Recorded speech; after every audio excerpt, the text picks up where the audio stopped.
Dans cette nouvelle vidéo, je vais te partager les 6 qualités indispensables que tu devrais avoir pour être un entrepreneur qui réussit. De mon côté, ça fait 5 ans que je suis entrepreneur et j'ai accompagné plus de 800 personnes à développer leur business sur Amazon et leur business en ligne d'une manière générale. Et j'ai remarqué des points communs sur toutes celles et ceux qui ont réussi à développer leur activité. Pour la plupart d'entre eux, ils ont réussi à quitter le salariat et vivent désormais de leur activité. J'ai donc voulu te compiler toutes ces informations dans cette vidéo pour que tu puisses partir du bon pied. Et on voit ça juste après le générique. On y va, c'est parti.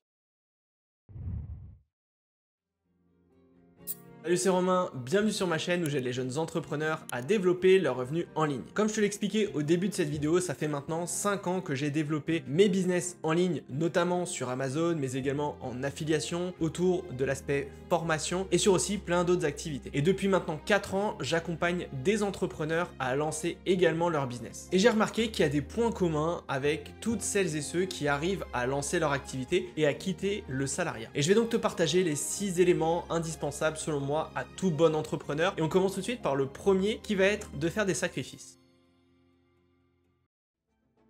Quand tu vas lancer ton activité, eh bien il va falloir faire des choix. Et il va falloir dire non à pas mal de choses que tu aimes. On va dire non à des soirées Netflix, on va dire non à des amis qui nous invitent boire un verre, on va dire non à partir en vacances tout de suite et on va utiliser notre budget pour lancer une activité. Pourquoi je te dis ça? Tout simplement parce que à chaque fois que tu vas économiser une heure que tu vas mettre à disposition de ton activité, eh bien ça va être un pas en avant vers ta réussite. Car oui, chaque moment que tu vas utiliser pour développer ton activité va être ultra précieux. J'imagine que tu as une activité, tu es peut-être salarié et que tu travailles de 9h à 18h. Donc quand tu vas rentrer à la maison, évidemment la seule chose que tu as envie de faire, c'est de te poser devant la télé à regarder une série Netflix. Eh bien c'est justement à ce moment-là où il va falloir dire non à la télé et oui au fait de travailler sur ton business. Et clairement c'est ce que j'ai fait au tout début. En 2020, quand j'étais encore salarié, eh bien après le travail et le dîner, eh bien je me mettais 1 heure ou 2 sur mon activité Amazon. Donc je cherchais des produits, j'analysais, j'échangeais avec mes fournisseurs, je faisais même ça le week-end. Donc c'est vrai que j'ai fait focus sur mon activité pour pouvoir la développer. Et c'est la raison pour laquelle j'ai dit non très souvent à des soirées avec mes potes où je leur ai dit bah désolé, là je suis en train de développer mon activité donc je ne peux pas venir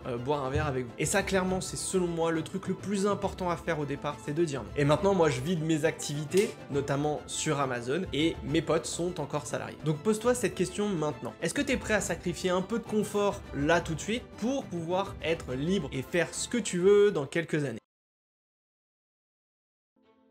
La deuxième chose que j'ai remarqué autour des entrepreneurs à succès, c'est qu'ils vont se fixer des objectifs réalisables. Là aussi, quand tu vois sur les réseaux comment faire pour gagner 10 000 € en moins d'une semaine, bon bah tu imagines très bien que c'est un peu des vidéos qui vont aller te pousser un business model qui est en fait beaucoup plus compliqué à lancer que ce qu'il n'y paraît. Donc clairement, gagner 10 000 € en 30 jours, c'est pas possible. La réalité, c'est que ça va demander du temps. Il va falloir donc construire ton business étape par étape en prenant en compte le fait que ça prend du temps. Et du coup, tu vas établir des objectifs qui vont être beaucoup plus cohérents que de gagner 10 000 € en 30 jours. Tu pourrais par exemple te fixer ce type d'objectif. Première étape, réaliser une première vente sur mon business dans quelques semaines. Ensuite te dire, bon bah ça y est, j'ai fait ma première vente, maintenant je vais essayer de gagner au moins 500 € de chiffre d'affaires sur le mois prochain. Et ensuite, tu vas passer à 1000, 1500, 2000, 5000, 10 000, etc., etc. Et là, par contre, tu vas mettre en place des objectifs qui vont être cohérents. Tu vas rester motivé surtout à développer ton activité et tu vas mettre en place ce qu'on appelle un palier de progression. Tu vas à chaque fois viser un nouveau palier et ça te permettra de rester motivé tout au long de ton business. Et le dernier point sur les objectifs, eh bien, rends-les visibles. Essaye de te mettre quelque part tes objectifs, peut-être au-dessus de ton bureau ou de ton ordinateur, ce que tu veux, mais essaye de les rendre visibles parce que ça te permettra de l'ancrer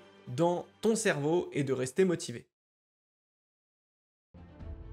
Troisième élément aussi que j'ai remarqué sur les entrepreneurs à succès, c'est qu'ils ne vont pas bricoler. En fait, ce que je veux dire par là, c'est qu'il faut selon moi avoir un plan d'action ultra précis autour de son business. Ils vont pas essayer de mettre en place des trucs un peu à l'arrache en ne faisant pas les actions dans l'ordre pour espérer faire des ventes dans quelques semaines. Ils vont toujours avoir un plan d'action. Ils vont se dire, ok, étape 1, c'est ça. étape 2, étape 3, étape 4 et ainsi de suite. Et ils vont prendre les étapes les unes à la suite des autres. Il te faut donc une méthode et une stratégie claire. Donc à partir du moment où tu as trouvé un business, par exemple Amazon FBA en private label, en arbitrage, l'affiliation, Amazon KDP, bref, n'importe quel business model, eh bien il va falloir que tu fasses ton plan d'action. Donc quelle est la première étape que je dois réaliser sur mon business? Ensuite, quelles sont les étapes suivantes? Quelles sont les actions que je dois mettre en place cette semaine qui vont me permettre de réaliser cette étape? En fait, c'est un peu comme un GPS. Quand tu vas mettre l'adresse d'arrivée, eh bien le GPS va te montrer le chemin que tu vas devoir suivre pour aller sur ton lieu de vacances. Et bien là, c'est exactement la même chose. Tu vas pas aller regarder toutes les 2 minutes sur la carte pour savoir quelle route tu vas prendre. Tu as un itinéraire qui a été tracé et il suffit simplement de le suivre. Le quatrième point, qui est selon moi peut-être le plus important, c'est de bien s'entourer. Ton entourage, c'est l'élément peut-être le plus puissant autour de ton business. Et ça peut être parfois destructeur. Si tu es entouré de gens qui ne croient pas en ton projet et qui vont essayer de te mettre des bâtons dans les roues, c'est quasiment sûr et certain que tu vas te foirer. Ou alors tu vas même douter. Tu vas douter de ton business et du coup tu vas abandonner. Mais par contre l'inverse est vrai également. Si tu as un entourage qui est positif, qui croit en toi et qui va te motiver, eh bien tu vas avoir ce sentiment incroyable et tu vas être ultra boosté pour développer ton activité. Et ça va te permettre d'aller 10 fois plus vite que quelqu'un à qui on va mettre des bâtons dans les roues. C'est pour ça que je conseille toujours aux gens déjà d'en parler à leur famille pour voir quel est le ressenti. Est-ce que c'est plutôt positif ou négatif? Et ensuite, ce que je conseille vraiment fortement, c'est de rejoindre des groupes d'entrepreneurs. C'est la raison pour laquelle dans mes accompagnements, j'ai créé ces différents groupes où on se réunit chaque semaine pour discuter du business en ligne. Donc les premières ventes, ça fait quoi? Raconte-nous.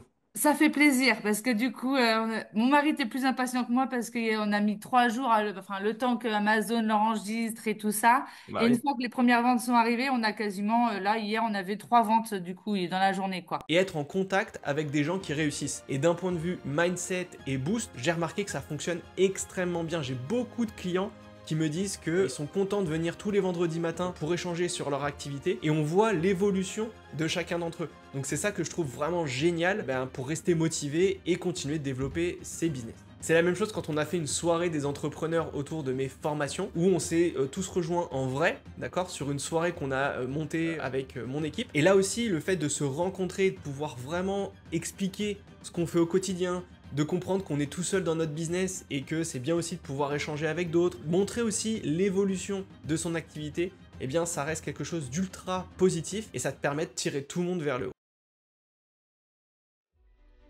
Cinquième point que j'ai remarqué également autour des entrepreneurs qui réussissent, c'est qu'ils ont un mindset à toute épreuve. Et ça, personnellement, c'est quelque chose que j'ai travaillé au fur et à mesure du temps. Au tout début de mon activité, quand j'avais un truc qui marchait pas forcément comme je l'espérais, tout de suite je me démotivais et je baissais la tête en me disant j'y arriverai jamais. Désormais, quand j'ai quelque chose qui se passe un petit peu moins bien sur mon activité, je me dis écoute Romain, tranquille. T'as réussi à développer tes activités, donc là il y a un petit couac, on va essayer de trouver une solution pour relancer l'activité, le business ou le produit, et ça va rouler, d'accord?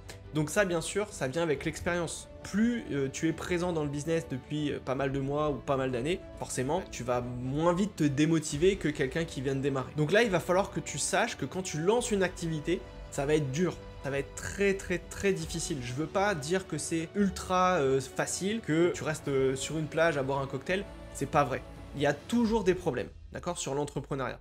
Mais tu le verras, plus tu vas avancer dans ton activité, plus les problèmes vont paraître en fait ridicules. Au début, tu vas penser que c'est des trucs de fou et que tu n'y arriveras jamais. Et puis en fait, quand tu solutionnes le problème et que tu passes au suivant, tu te dis le suivant quand il arrive, tu dis ouais mais en fait ça va, c'est pas si compliqué que ça. Donc voilà, c'est ce qu'il faut savoir dans l'entrepreneuriat, c'est compliqué. C'est dur, mais il faut avoir un mental d'acier. Si tu as un mental d'acier, tu te dis, c'est bon, moi j'ai aucun problème, je sais que ça va être compliqué, et quand j'aurai une galère, je vais la résoudre assez rapidement et je passerai à la prochaine, aucun souci. J'ai d'ailleurs parlé de ce sujet à une personne qui était venue à ma soirée que j'ai organisée il y a quelques temps, donc Mohamed, je te passe un petit coucou, et on a discuté quelques minutes là-dessus, et il me disait que lui, il a eu toutes les merdes du monde, et pourtant, ça n'empêche pas d'avoir un business qui tourne à 40 000 € de chiffre d'affaires mensuel, d'accord? Il a toujours des problématiques, mais maintenant, c'est beaucoup plus simple de les résoudre, ok? Donc, il faut se forger un mental d'acier, et si tu sais dès le départ que t'as pas un gros mental, ça peut être difficile. D'accord? Donc il faut travailler dessus, mais surtout, il ne faut pas abandonner dès qu'il y a une problématique. Pour finir, le dernier point sur les entrepreneurs qui réussissent et qui est selon moi aussi très important, c'est qu'ils vont pas hésiter à investir. Alors ils vont d'abord investir sur eux en prenant des formations ou des accompagnements pour comprendre tout de suite le business model et aller beaucoup plus vite que quelqu'un qui va vouloir dépenser zéro, qui va aller chercher des informations sur YouTube et qui va perdre un temps monstrueux à mettre le puzzle bout à bout. C'est beaucoup plus compliqué pour ça. Donc ils vont pas hésiter à investir sur eux. Et ensuite, quand ils vont comprendre aussi qu'il y a un business model qui est vraiment très intéressant, ils ne vont pas hésiter à investir dans le business. C'est-à-dire prendre des logiciels, acheter des produits, prendre des plugins, prendre ce que vous voulez. Mais ça, il va falloir y aller. Au bout d'un moment, prendre que des outils gratuits, ça va un temps. Et c'est comme ça que, malheureusement, certaines personnes ne vont jamais réussir à avancer parce qu'ils vont vouloir tout le temps faire des économies sur tout. Les forfaits gratuits, forcément, t'as pas toutes les fonctionnalités sur tel ou tel outil. Donc, tu vas être bloqué et tu vas pas forcément aller plus loin et tu vas abandonner. Alors que si tu dis, écoute, là, c'est bon, ce business, j'y crois, j'y vais à fond, je me prends un budget, d'accord, 500, 1000, 3000 euros. Et je sais que ce budget, je vais l'investir. Qu'importe ce qui se passe, je l'investis. Et si tu le fais, tu verras que tu vas réussir tout de suite à avancer dans ton activité et ça va couler de source. Alors que si tu fais un peu le, entre guillemets, le rapia et que tu veux rien dépenser du tout, forcément au bout d'un moment ça va bloquer. Je te le dis, d'expérience, j'en ai eu beaucoup des personnes qui m'ont dit, voilà, moi je veux lancer un business mais je veux absolument rien dépenser, tatati tatata. Et au bout de 6 mois, 1 an, elles ont toujours rien fait du tout, d'accord? Donc c'est comme ça. En fait, moi c'est un peu comme ça avec la salle de sport. Pour aller au sport, eh bien je paye ma salle de sport. Si je paye pas, je vais pas au sport. Donc c'est un peu une carotte. Donc si je paye et que j'investis dans un business, je vais me donner à 100% pour que ça réussisse. Après, ça peut arriver que ça ne fonctionne pas, mais au moins j'aurais tenté, j'aurais fait ce qu'il faut pour me donner la chance de réussir. Voilà. C'est selon moi, encore une fois, un conseil que je peux te donner et qui est vraiment important pour développer ton activité. Voilà, j'espère que cette vidéo t'a plu. Si tu as des commentaires ou si tu penses qu'il y a des choses en plus que j'ai pas mentionnées dans cette vidéo, n'hésite pas à me le mettre. C'est moi qui réponds à tous les commentaires sur cette chaîne, donc fais-toi plaisir, je répondrai avec plaisir. En attendant, je te souhaite une bonne semaine et on se retrouve la semaine prochaine. Ciao!